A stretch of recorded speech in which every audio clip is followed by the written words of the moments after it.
नमस्कार, मैं कुमार श्याम। दुनिया के सबसे अमीर आदमी एलन मस्क ने ट्विटर को 44 बिलियन डॉलर में खरीद लिया है। आज की सबसे बड़ी खबर ये है, और खबर इसलिए है क्योंकि पिछले कुछ दिनों पहले एलन मस्क ने ट्विटर में सबसे बड़ा शेयर खरीदा था, सबसे बड़े शेयर होल्डर बन गए थे।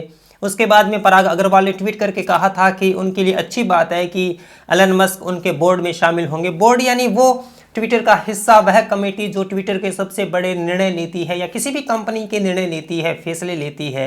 और जबकि एलन मस्क जब ट्विटर में सबसे बड़े शेयर होल्डर थे तो उनका उस बोर्ड में शामिल होना लाजमी था, क्योंकि एलन मस्क का शेयर जो था वो ट्विटर के जो फाउंडर हैं उनसे भी बड़ा था, तो इसलिए एलन मस्क का वहां जाना जरूरी था। लेकिन एलन मस्क की जो सनक थी, उनकी जो दिलचस्पी थी, वो उस कोर कमेटी में शामिल होना नहीं थी, सबसे बड़ा शेयर होल्डर बनना नहीं था, बल्कि ट्विटर को खरीदना था, ट्विटर के मालिक बनना था। लेकिन कल रात को यह खबर आई कि एलन मस्क ने ट्विटर को खरीद लिया है 44 बिलियन डॉलर में। और एलन मस्क ने उन्हें ऑफर दिया था ट्विटर को कि उनका ट्विटर का जो शेयर है उसकी कीमत वो 44.20 डॉलर तक दे सकते हैं। उसके बाद में यह डील बनना शुरू हुई और रात इस खबर को डिस्क्लोज किया गया कि एलन मस्क मालिक बन चुके हैं ट्विटर के। तो ये दुनिया के लिए सबसे बड़ी खबर है। और बताया जा रहा है कि एलन मस्क की ट्विटर में ही दिलचस्पी क्यों थी, क्योंकि दुनिया की बड़े बड़े सोशल मीडिया प्लेटफॉर्म्स है, हालांकि ट्विटर उनसे भी छोटा है, इंस्टाग्राम, फेसबुक, यूट्यूब ट्विटर से काफ़ी ऊपर हैं, लेकिन एलन मस्क की दिलचस्पी ट्विटर में थी। क्यों थी ट्विटर में दिलचस्पी? ट्विटर में ऐसा क्या है, क्यों खरीदा दुनिया के सबसे अमीर आदमी ने ट्विटर को, और उसको केवल ट्विटर ही क्यों चाहिए था? इस वीडियो में कुछ विषयों पर बात करेंगे, समझने की कोशिश करेंगे कि आखिर एलन मस्क क्यों चाहते थे ट्विटर को खरीदना।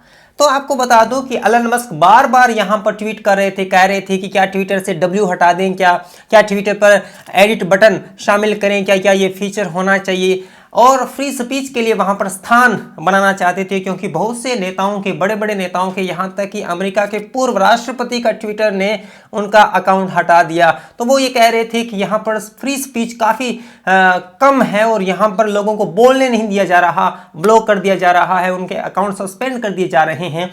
तो एलन मस्क का ये बहाना था कि यहां पर हमें फ्री स्पीच के लिए जगह बनानी है। हालांकि कल ही उन्होंने ट्वीट किया कि अगर आप मेरी भी आलोचना करते हैं, अगर आप मेरे खिलाफ भी ट्वीट करते हैं तो उनके अकाउंट ट्विटर पर बने रहेंगे, ये एलन मस्क ने कहा है। और काफ़ी लोगों ने इस ट्वीट पर प्रतिक्रिया दी है। लेकिन एलन मस्क एक सनकी मिजाज की दिलचस्प व्यक्तित्व हैं, जो दुनिया में अपनी अलग अलग राय की वजह से, अपने कार्यों की वजह से सुर्खियों में रहते हैं। लेकिन ट्विटर खरीदने के पीछे उनकी क्या मंशा है? क्या वो फ्री स्पीच को लेकर, क्या लोकतांत्रिकता को ट्विटर पर बनाने की कोशिश करेंगे? क्योंकि आप ये सोचिए कि कोई स्थान, कोई सोशल मीडिया प्लेटफॉर्म एक व्यक्ति के हाथ में आ जाता है तो क्या उसका लोकतांत्रिकरण हो जाता है या फिर ये केंद्रीकरण हो जाता है?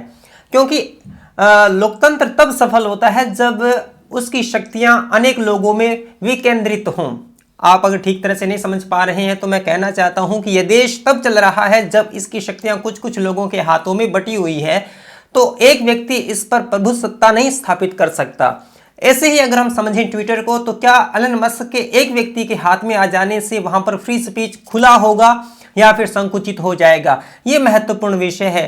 तो किसी भी शक्ति का केंद्रीकरण होने की वजह से वहां पर लोकतांत्रिकता सीमित होती है या फिर वहां पर मुक्त होती है, विमुक्त होती है, ये समझना बड़ा दिलचस्प होगा। ये आने वाला समय ही बताएगा कि एलन मस्क के नेतृत्व में ट्विटर किस तरह से आगे बढ़ेगा और किस तरह से वहां पर लोकतांत्रिक स्पेस बनेगा, यह भी जानना बहुत दिलचस्प होगा। लेकिन एलन मस्क ने जो कहा था वो करके दिखा दिया है और ट्विटर को 44 बिलियन डॉलर में खरीद लिया है। अब मैं आपको बताना चाहता हूं कि आखिर एलन मस्क ने ट्विटर को ही क्यों खरीदा, क्योंकि ट्विटर से बड़े बड़े प्लेटफॉर्म्स हैं, लेकिन ट्विटर ही क्यों?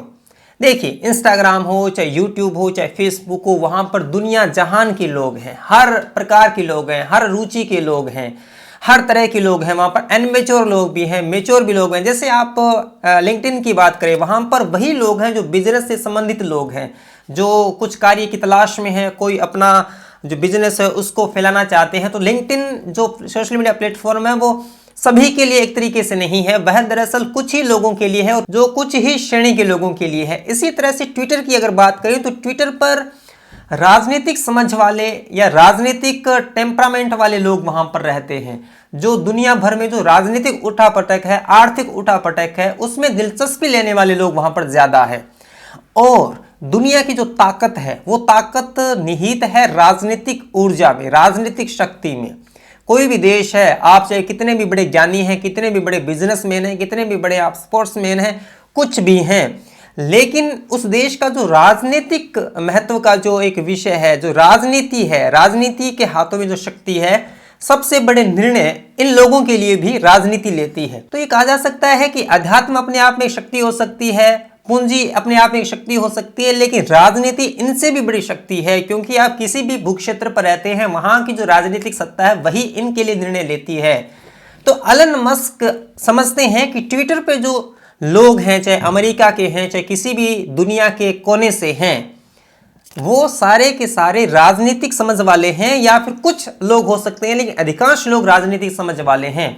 और इस दुनिया को चलाने के लिए जिस शक्ति का इस्तेमाल सर्वाधिक होता है वो है राजनीतिक शक्ति। और एलन मस्क चाहते हैं कि दुनिया की राजनीतिक शक्ति उनके हाथ में हो, या कम से कम उसके लिए वो निर्णय ले सकें, या राजनीतिक शक्ति को प्रभावित करने वाला जो मंच हो वो अगर उसके हाथ में हो सके तो बेहतर हो सकता है। तो एलन मस्क की दृष्टि इस राजनीतिक शक्ति को कुछ अंश में कंट्रोल करने की है।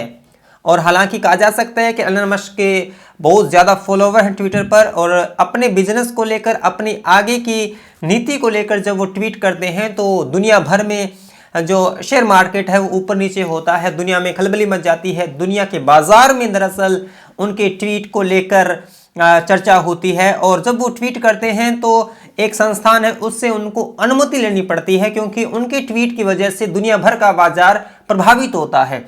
तो इसके पीछे ये भी कारण हो सकते हैं कि एलन मस्क ने सबसे पहले ट्विटर को खरीदने की कोशिश की। मुझे नहीं पता कि वो ट्विटर तक ही सीमित रहेंगे या फिर धीरे धीरे करके दुनिया के सभी प्लेटफॉर्म को खरीद लेंगे। हालांकि खरीदना इतना आसान नहीं है, क्योंकि 44 बिलियन डॉलर की जो राशि है वो कम नहीं है, बहुत ज़्यादा है, और उनके लिए टेस्ला के जो शेयर हैं वो भी बेचने पड़ सकते हैं, ऐसा अनुमान लगाया जा रहा है कुछ बाजार के जानकारों का।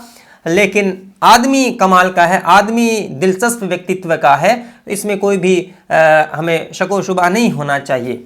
अब बात करें कि मेरी राय में ट्विटर पर क्या संशोधन किए जाने चाहिए कि एलन मस्क भी उसको लेकर सोचते हैं। एक तो एडिट बटन, जब आप ट्वीट करते हैं तो आप ट्वीट कर ही देते हैं, उसमें आप कोई भी संशोधन नहीं कर सकते हैं। हालांकि आप उसको डिलीट कर सकते हैं, लेकिन फेसबुक और इंस्टाग्राम की तरह आप वहां पर एडिट नहीं कर सकते हैं। तो एक यह भी एक फीचर होना चाहिए कि आप जो भी बात लिखते हैं आप उसकी हिस्ट्री रख सकते हैं, एडिट का आर्काइव रख सकते हैं, लेकिन कम से कम आप उसको एडिट करने की मोहलत दें, क्योंकि टाइपो भी हो सकता है, और टाइपो की वजह से बहुत से ट्वीट ऐसे होते हैं जिनका अर्थ का अनर्थ हो जाता है।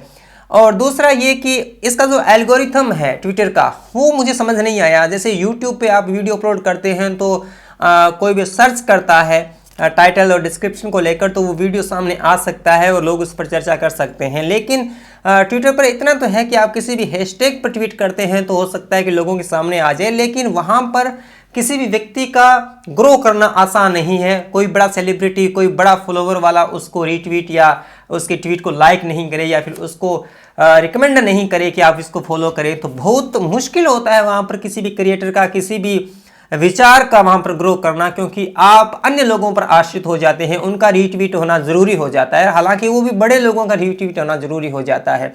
एक एल्गोरिथम को लेकर ये भी मुझे लगता है, हालांकि इतना भी मैं जानकार नहीं हूँ कि उसके एल्गोरिथम को डिकोड कर सकूँ। और दूसरा जो वेरिफिकेशन बेच को लेकर जो समस्या है ट्विटर पर, वहाँ पर कुछ लोग तो ऐसे हैं जिनका वेरिफिकेशन कुछ ही फॉलोवर्स की वजह से हो जाता है, धड़ाधड़ हो जाता है, और कुछ लोग जो वो काबिल हैं, उनके फॉलोवर भी मिलियंस में हैं, उनके बायलाइंस भी तमाम न्यूज़ चैनल्स पर हैं, न्यूज़ की वेबसाइट्स पर हैं, लेकिन उसके बावजूद उनको ब्लू टिक नहीं मिलता है। कुछ खलियर लोगों को मिल जाता है, लेकिन कुछ शानदार लोग हैं उनको नहीं मिलता है।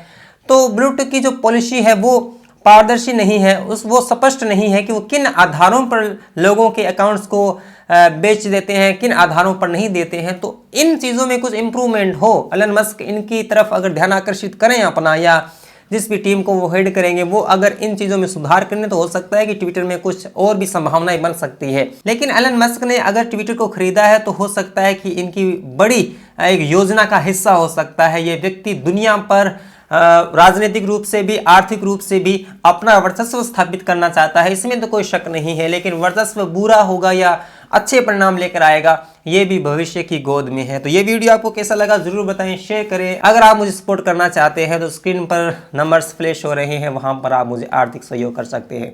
मिलेंगे अगले वीडियो में, तब तक के लिए धन्यवाद। सब्सक्राइब कीजिए कुमार शाम यूट्यूब चैनल को और बेल आइकन भी दबाना न भूलें।